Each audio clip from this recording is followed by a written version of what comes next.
Proceduralno magister Branko Grims. Hvala za besedo. V imenu SDS samo izražam globoko nestrinjanje s tovrstnimi igrami. Ta paket zakonodaje, ki je sramota tega parlamenta, ker je vezan na grobo kršitev človekovih pravic in ustavnih načel, ki ste ga naredili takrat s odvzemom mandata enemu od poslancev, pa ne velja kršitev samo zanj, ampak tudi za vse volivce, ki so volili njega in njegovo stranko, se valja po parlamentu že 2 leti, približno.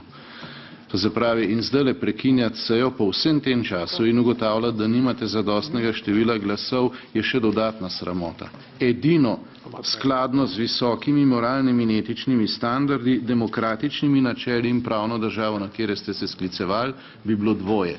Prvič, da bi zdajle takoj celoten paket umaknili, brez izjeme, in potem kasneje lahko skupaj vložimo tisto spremembo za dostopnost invalidov skladno z ustavno odločbo. In drugo, da bi seveda vsi, ki ste v tem parlamentu kršili človekove pravice zavestno, ker ste bili opozorjeni pravočasno pred glasovanjem, enkrat že pokazali vsaj to minimalno odgovornost in skladno z visokimi moralnimi in etičnimi standardi, demokratičnimi načeli in pravno držo odstopili svoje funkcije.